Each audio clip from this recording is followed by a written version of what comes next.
Hey, welcome to Djo Talking Nerdy. I am Djo, and I wanted to go over. I went over the official stills of the Resident Evil Welcome to Raccoon City stills. Went pretty deep into those. You just go down a few videos and you'll see it there. Give it a watch. But I didn't realize that they had released a an interview with the director at the same time. Maybe it wasn't exactly when the photos were released, so I was kind of late to the game on this if it was released at the same exact time. Anyway, they interviewed the director, IGN did, and I wanted to go through it because there's some good deets in here, some good and some questionable things in here, but I wanted to go over with Resident Evil fans. For one, if you didn't see the article, or you just don't like to read and you'd rather listen to someone talk about it. So let's get into it. Resident Evil Welcome to Raccoon City director on casting, creatures, and Capcom. The creatures part is probably my favorite part that he talks about. So the upcoming Resident Evil Welcome to Raccoon City tells the origin story of the Capcom games, written and directed by. That's usually pretty good when they get a writer director. I'm not crazy about his films at all, but that's a good sign, especially Capcom giving him the chance to write and direct. That's a pretty good sign. I know some of the pictures, a lot of people are disappointed. I was very disappointed in Leon, as you can see in my review, but everything else looks okay, I guess. That's the summary of that other video. Oh, okay. Writer director Johannes Roberts, or Johannes Robert. I don't know what his name. John Roberts. We're gonna call him Roberts, okay? Because I can't read. I can't pronounce things. The director, he did 47 Meters Down, that shark movie, and then Strangers Pray at Night, which was a horrible sequel to The Strangers.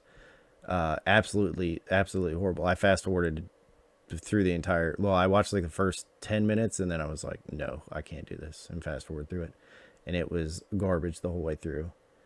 This film is based on the first two Resident Evil games and chronicles how Raccoon City went from being a city of industry to a dying western town that's now ground zero for the T-virus outbreak.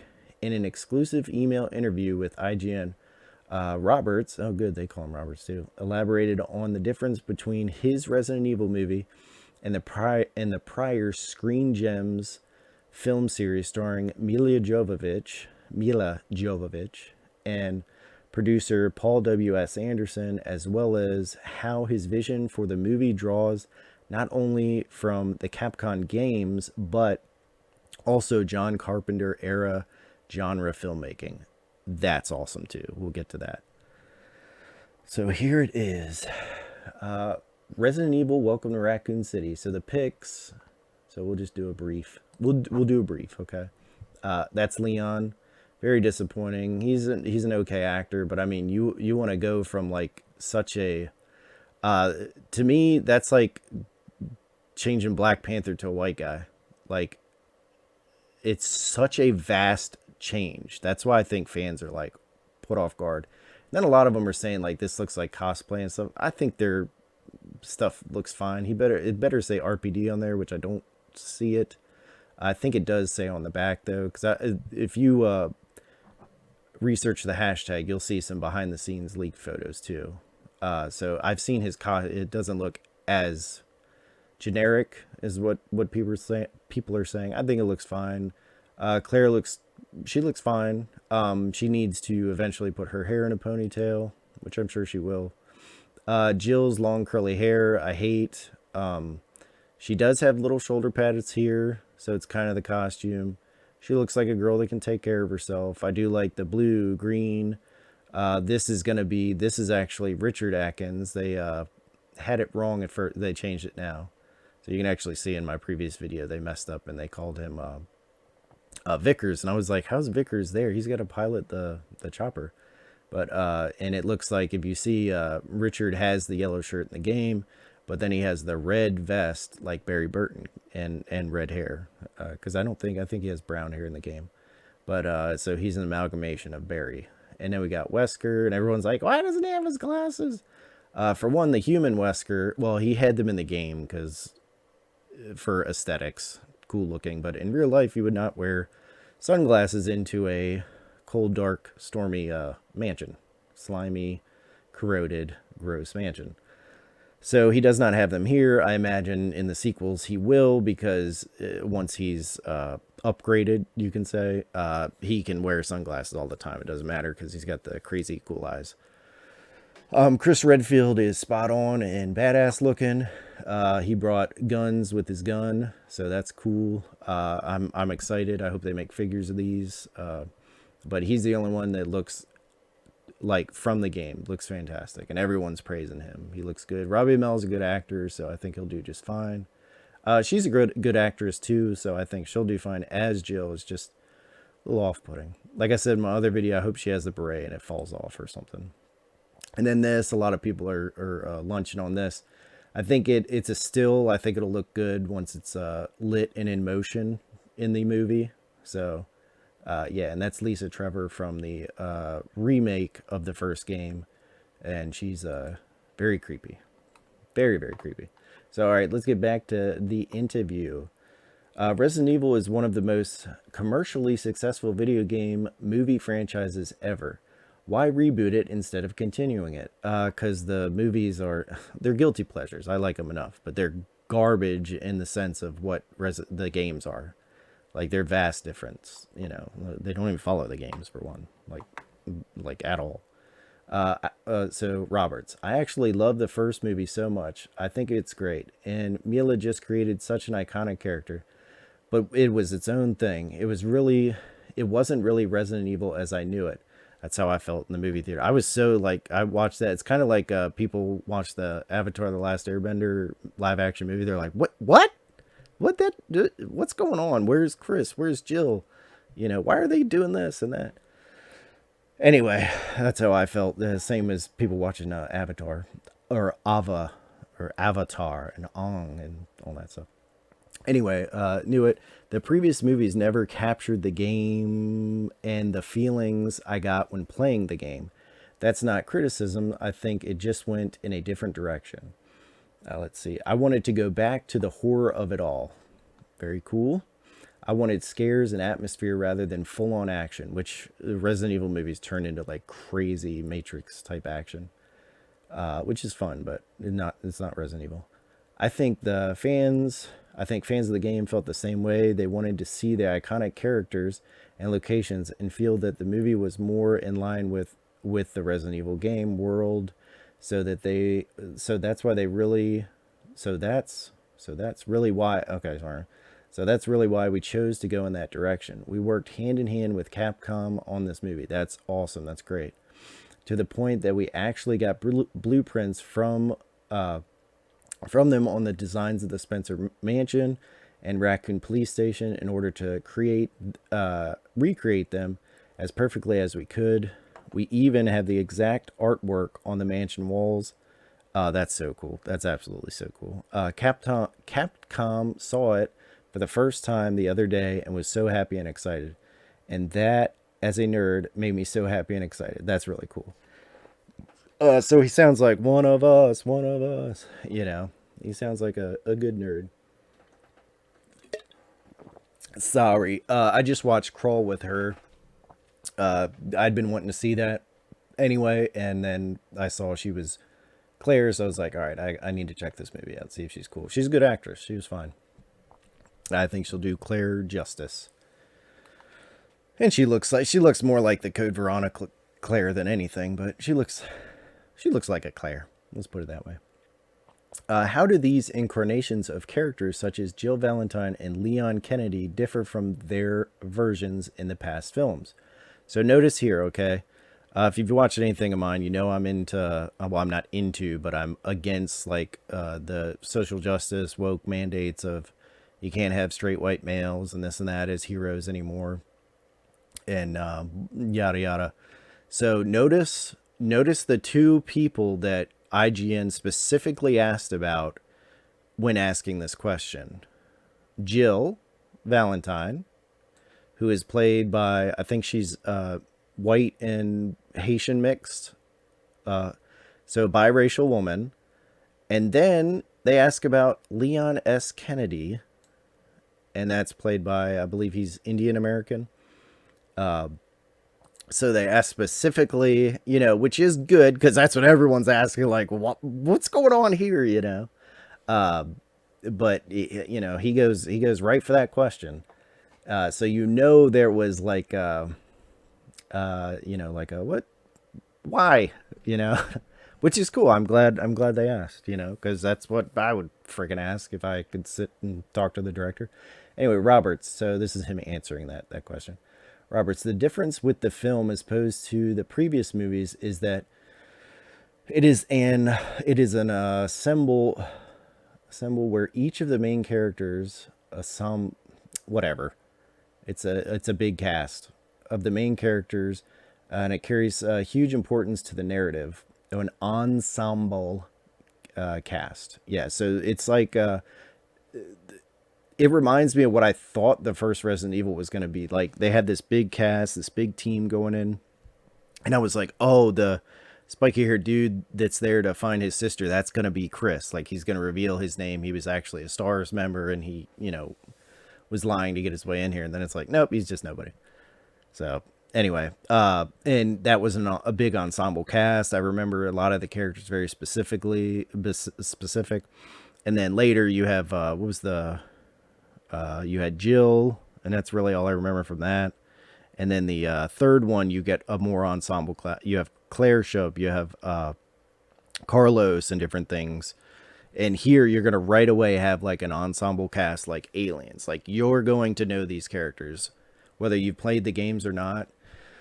At least you should be able to identify like, okay, that guy, not just because of looks and everything, but personality. That's what made Aliens cool. Because the first time I saw Aliens when I was little, everyone kind of blended together, but I knew who they were by their characters' actions and stuff. I could say the bandana girl that blew herself up saving everyone, Vasquez and stuff. So I see what he's saying here. This will be an ensemble cast, and you should know the characters. All right. They are not just cosplay characters who have the exact hair and costume of the characters. This is where he's starting to make excuses. I think previously everything had been all about the Alice character, which has never been in the games. And the game characters that did appear, like Jill, Leon, Claire, and Chris, did so as kind of supporting cameos. Jill and Leon in this movie are equal leads, along with Claire, Chris, and Wesker. So they each get equal time too. That's what he's saying with like the ensemble cast. So notice what he says here. So his answer is they're not just cosplay. That's why I race swapped them. Because otherwise they'd look just like these ones here in the movies. Well, if you've seen the other movies, the only one that looks like is Jill for, well, both appearances. She looks like Jill from 5 and then Jill from 3 in the video game Jill's 3 and 5. In 2, and then I can't remember when Jill comes back in the movies, the Jovovich movies. But the other ones, Leon looks like a porn star. Like I don't even know who that actor is. He's way too tall, way too old. He doesn't look like Leon at all. Claire never wears anything that looks like Claire. I think later she does have a red vest for one movie for like 10 minutes or something. Chris never dressed like Chris, and then he disappears. So I think, isn't he only in one movie? So, and then, oh yeah, we went over Leon. So they could totally go for their game appearances and be okay. Fans would just be like, yeah, because look, like I said, Chris looked nothing like in the one movies, but now he looks like the video game, and everyone's cheering. So, so let's keep going. This will prove my point even more. Jill was such a fun character to play around with, a sort of live wire, small town girl. She's kick-ass, but not in the superhuman way. That's good, because that's what bugged me with Scarlett Johansson's character lately in the Black Widow movie. She's like invincible, and it just pulled me out. I'm like, no, you're human. So that's awesome. That's cool. And that's how Jill is, man. She's very much like Ripley. Well, so is Claire. she's like spot on Ripley storyline almost exactly with Sherry and Newt. You really feel scared for her when shit goes down. Hannah John Kamen really brought her to life, and she's a good actress. I think she will do fine. Leon Kennedy was interesting because in many ways he was my way into the movie as a writer. So I feel like him saying that here, we're gonna follow Leon the most. Like if anyone has the most screen time, it'll probably be Leon. And well, like he said, I think he's letting you know right here because he says their names first, Jill and Leon. We're gonna see from Jill's perspective, the Stars team, and Leon, we're gonna see Claire and Sherry's perspective and all that stuff. But anyway, all right, where we move to the okay. To get him into the movie as a writer, I sort of saw the story through his eyes, so that's cool. I wanted to move away from the buff action hero that Leon has become in the later games and return to the Leon Kennedy of his very first rookie incarnation in the Resident Evil 2 game. That's awesome. That's where you start. Very cool. In this movie, he is not at all an action hero. He's slightly out of his depth, very hungover, and cannot believe the crap that is going down on his first day. The events of the film help create the hero Leon they know from the games. That's cool. That makes sense. That's what I was kind of hoping for. He's kind of not so much a bumbling buffoon, but he doesn't know he's a hero yet, and he kind of has to step up, kind of John McClane style. He's just that cop from Brooklyn, and then, well, no, you're a hero, like a not superhero. You know what I'm saying? There's definitely a Carpenter vibe to his character. Awesome. John Carpenter, he's talking about. When I was writing him, I had sort of a cross between Jack Burton, awesome, and McCready in my mind. Awesome. So Jack Burton is Big Trouble in Little China, and then McCready is from The Thing. Very cool. Very cool idea. To amalgamate them together to make Leon, a real life Leon. It was probably the trickiest role to cast to find someone who could carry that off. I think it's Evan. Joga really nailed it. He's so wonderfully disheveled and out of his depth in the movie. That's cool. I think he'll do a good job. I think it's just so people are so shocked, like I don't know. Because we've never had a good, like, we have had Leon on film, but it's not been a good version. It wasn't well acted. He didn't have a lot of time, lines, anything at all. Like that. I don't even remember what happens to him, to be honest. So nothing memorable about. So this is the first time, especially there's so many. I mean, Capcom's number one game was the remake of Resident Evil 2.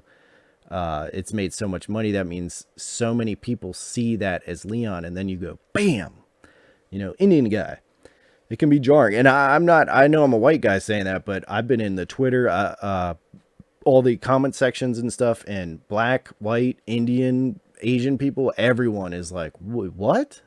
And women are very surprised. But I think they'll like the sex appeal of Avon, whatever his name is. Can you define what your visual aesthetic was for this film in terms of differentiating what audiences have seen in the past Resident Evil movies? This movie really had nothing to do with the previous franchise. I'm glad he's like hammering that home so people know that.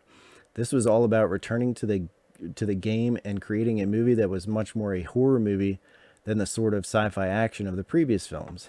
I was hugely influenced in particular by the remake of the second game. Awesome. And I really wanted to capture the atmosphere-drenched tone that it had. It was so cinematic. It is. It's absolutely phenomenal. I hope they bring it with the remake of Resident Evil 4. The previous movies were very bright, very and shiny, whereas this movie was dark and grimy, entirely shot at night. That's so cool. I bet you the actors were miserable. It's constantly raining. Yeah, they were. And the town is shrouded in mist. So cool. I was very influenced by 70s filmmaking techniques. Yes. The best horror movies, man. 70s and 80s. You can't tell me I'm wrong at all. So, I was very influenced by 70s and 70s filmmaking techniques, We shot using zooms a lot. That's cool. So we're gonna have some Evil Dead like right in your face following people. And there are no drone shots in the movie or crazy CGI camera shots that are physically impossible. Oh my god, this sounds so good. The movie has a very old retro feel to it. Yes, I was hugely influenced by movies like see, this is what gets me excited. The Exorcist. It's the greatest scary movie of all time. I don't care what you say. It is. You can't comment below, try to beat me. You can't. It is absolutely the number one scariest movie of all time. And I like he adds Exorcist 3 in there too. And The Shining. The Shining's right under The Exorcist for me. The Shining makes me think more than The Exorcist. Exorcist is pure terror to me. The Shining is terror, but it like makes you think, like, what's going on, you know? Don't Look Now. Oh, I feel like a novice. I don't know what that is. Don't Look Now. Remember that, Davey. I'm gonna go look that up and try to watch it. This pumps me up, man. So influenced by movies like The Exorcist and 3, very cool. 2's awful. Don't Look Now and The Shining. You could really feel the texture in this movie.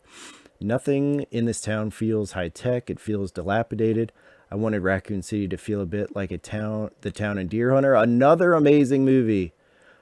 If you're a movie aficionado, younger guys, gals, and non-binary, whatever, it's a slow burn, but Deer Hunter is such a good movie, and it has a scene that will make you hold your breath the entire time. That scene alone may be scarier than The Exorcist entire movie. I'm telling you. Don't look up the scene. Don't Google it. Watch The Deer Hunter and just watch it through. A ghost town, like in Deer Hunter, a ghost town forgotten by the rest of the world. And the whole structure of the film was definitely very influenced by Assault on Precinct 13, another John Carpenter, and the remake's good. Flick. Gosh darn, man. Look, his movies before are not great, but if he does this right, we might have not only the best video game movie ever, we might have a solid freaking movie. You know, like I try to get my family to watch, well, you know, me play Resident Evil. I always talk about Resident Evil, all that stuff. And, but it's much easier to sit someone down and watch a movie together, you know? So it'd be great to be able to share this with people and be like, this is why I'm obsessed. You see this movie? It's good. Yeah. Now you know why I spend hours on the video game. Anyway, this stuff's cool too. So get ready, strap in and on. How do the creature and character designs in your film differ from what fans of the game and the pre-existing movies know? Wait, yeah. How are the monsters different? Roberts, we always return to the game whenever we look at the characters and the creature locations. Awesome. It was our guiding star. As I said before, we worked very closely with Capcom. Awesome. Every character and creature from the game and such. I wanted to be as faithful as possible. Yes. I wanted to create, a truly immersive feeling for the fans, but that also became the trickiest part of adapting a piece of IP like this, because I didn't just want to put the game on screen. It had to be its own thing with living, breathing characters and creatures, and of course, zombies. Yes. Am I recording this? Yep. Okay, good. Yes, zombies. Don't forget, the best Resident Evil games have zombies. And then the other best one has people that are kind of like zombies. That's 4. That felt true to the world. All right. There's some cool chat in there. I mean, some of the creature stuff looks effing incredible. It was a mixture of prosthetic, CGI, and creature performance. I love when they do that. They started doing it with, I hate the Disney sequels, but they started doing it with that, and it like really perfects anything that's kind of, you can see a seam or something, they can CGI it out and just make it look, you know, even cooler. I mean, some of the creature stuff looks effing incredible. It was a mixture of, okay, I did read that. There's some wonderfully freakish stuff in there. You'll immediately recognize the creatures from the game, but hopefully we've gone beyond the game in terms of making these terrifying creatures feel like they really could exist in real life. I can't remember what made me think of it. But maybe he talks about it later. But because I thought he said there's something in the movie, maybe that's later. But I'll say it now just in case it's not, and I read it somewhere else. But he's talking about there's a creature that hasn't been in any of the Resident Evil movies, and I think he's talking about the Hunters, which could be awesome, absolutely awesome. They're such a cool creature. All right, can you talk about the casting of the roles of Leo and Jill and what you wanted to achieve with that? Look, he goes back to him again. It was hugely important with the whole casting process to find people who embodied the spirit and energy of the characters I wanted to portray. I think often in game adaptations, one of the big flaws can be just casting someone to look visually like the characters, giving them the identical haircut and clothes, but not really trying to give the audience the thing that a movie does better than game, which is to create a three-dimensional character that you can really connect. Oh, I lost my thought. Really connect with and believe in. I think, as I said before, one of the traps of falling into game adaptations is to make it feel like a giant cosplay version of the game. So I get what he's saying here, but I feel like it's a little bit of excuses. Like I have a mandate, and I couldn't have, all lead whiteys. Like somebody had to be race swapped. So our cast is obviously much more diverse than the original game, but I wanted to resist the trap of just casting because someone just happened to look like their character identically. We actually had a lot of actors who came in and recreated themselves perfectly visually as the characters they were reading. So they had people come in. So right here he's confirming they had a Leon. They looked just like Leon and acted just like Leon. It was uncanny at times, huh? See, like he's saying, like the dude was Leon, but here's where he leaves out the diversity casting and has to. But it was not what I felt for this story needed. With Jill, I knew Hannah from Ready Player One and this show she was in at the time called The Stranger, and I just knew she'd be perfect. Leon was much harder. Hang on. We must have seen so many people. It was really quite a tricky role because of the balance of humor and weariness. Then Evan read, and I was like, he's the one. He gets it. So that's good. At least he'll act like Leon. But I'm telling you, that's all jargon of I had to cast different races because they're all whiteys, and you can't have that in movies nowadays. Which I get.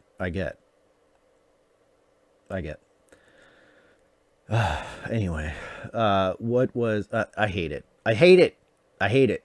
Just if you're adapting the source material, make it like the source material. There we go. That should be final. You're using the IP. People like the IP. They love the IP. I can understand if you take something that's like an old dilapidated IP that's got a good idea, but people aren't crazy about it, then you go nuts with it. Anyway, what was your overall design philosophy differentiating this film's creatures designs from both the existing films of the game? Oh, here's the hunter part. Sorry. Roberts. There's actually quite a lot that has never been in any previous movie, to be honest, which is exciting. So yeah, I'm telling you, chimeras, the hunters, because I'm pretty sure none of that is in the other movies. And even the stuff that we have seen before, hopefully a tyrant, maybe Nemesis. No, don't squeeze Nemesis into that. Let him have his own movie. I won't give it away, but there are some iconic creatures fans will be happy to see. We have really gone all out in making them feel like characters. We really focus in on each individual creature, whether it's a zombie or crow. Oh yeah, good. You gotta have the crows or a Doberman, or I won't spoil the rest. So it's gotta be Chimera, Hunter, Tyrant. We'll probably see Lickers back, but we've seen those in the movie before. I think twice. Let's see. But it's never huge wide shots of faceless hordes. It's all about detail. That's fantastic. It's about really connecting with that individual creature at that time, making it feel like a living, breathing thing, feeling our creatures disbelief at characters. That's why that sentence didn't make sense. Feeling our characters' disbelief at what is unfolding. John Carpenter is the master of this. Watch The Thing. Yes, The Thing. That's is that sci-fi horror? The scariest is Exorcist. My favorite probably horror movie is The Thing. Let's put it that way. Watch The Thing. Each creature moment is treated as an artwork. It is. You get to marvel at its edgy entire glory. It's edgy too. Glory. It's never just hundreds of things thrown at you. There is real personality and life in each creature's set piece. And the character reactions then just feel so honest and real. And the fear is then very real. I very much had this in mind when shooting Resident Evil. That is great. The stuffy, there's, other than the woke casting crap, this dude's, you know, he's saying what I like, what I want to hear, especially when recreating moments like the turnaround zombie from the game. So what'll happen? You know what that means. I really invite the audience to revel in the creations we have put on screen. I can't wait for people to see all of them in their full glory. I can't wait for a trailer, man.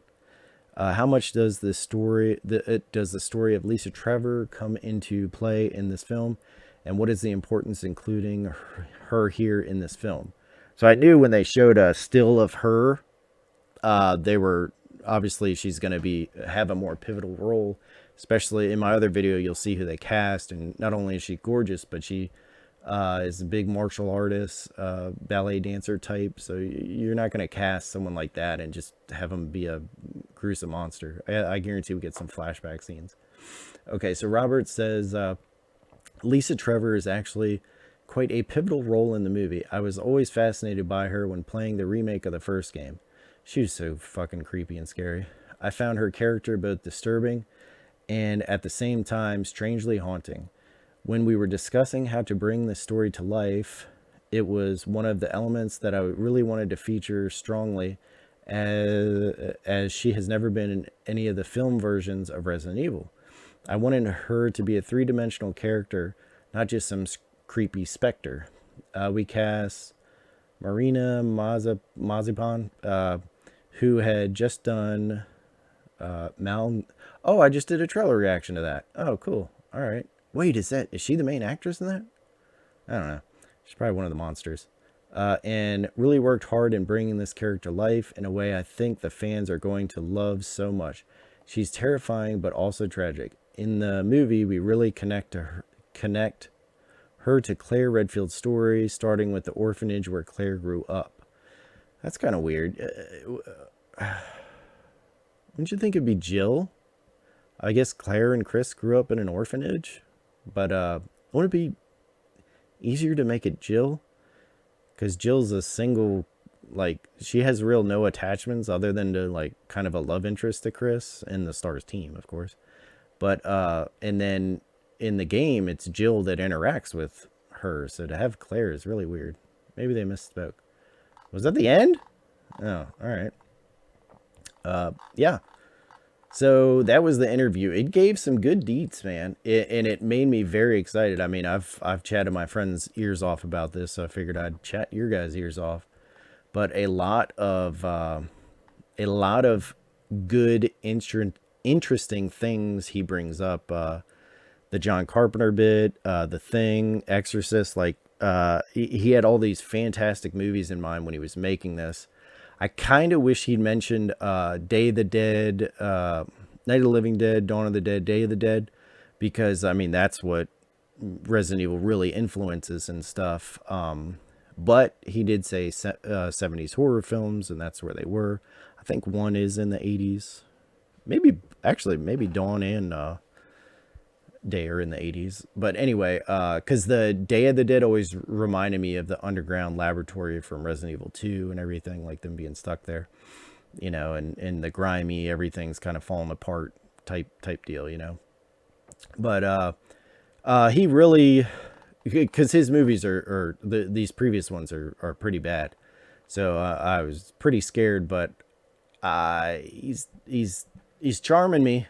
I like it. He could talk me into that van with some candy. I'll tell you what, with this interview. So, what do you think? You excited for the new Resident Evil? Welcome to Raccoon City. I just realized I'm like sitting everywhere in this video. I have to read it off my TV as my monitor right now, so that's why I'm always like, what? But anyway, thanks for watching. I am so excited for Resident Evil. I absolutely love Resident Evil. I imagine you do if you're watching this. Thank you for watching. I'm going to keep making Resident Evil content for especially the movie, but I got some other videos I'm going to make. I'm going to rate the games, and then I'll probably end up made a Twitch account. I'll probably get on there and play. So find me there, subscribe. I haven't done anything yet, but you're welcome to subscribe. But thank you so much for watching. Please like, share, subscribe, and I will see you later. Bye.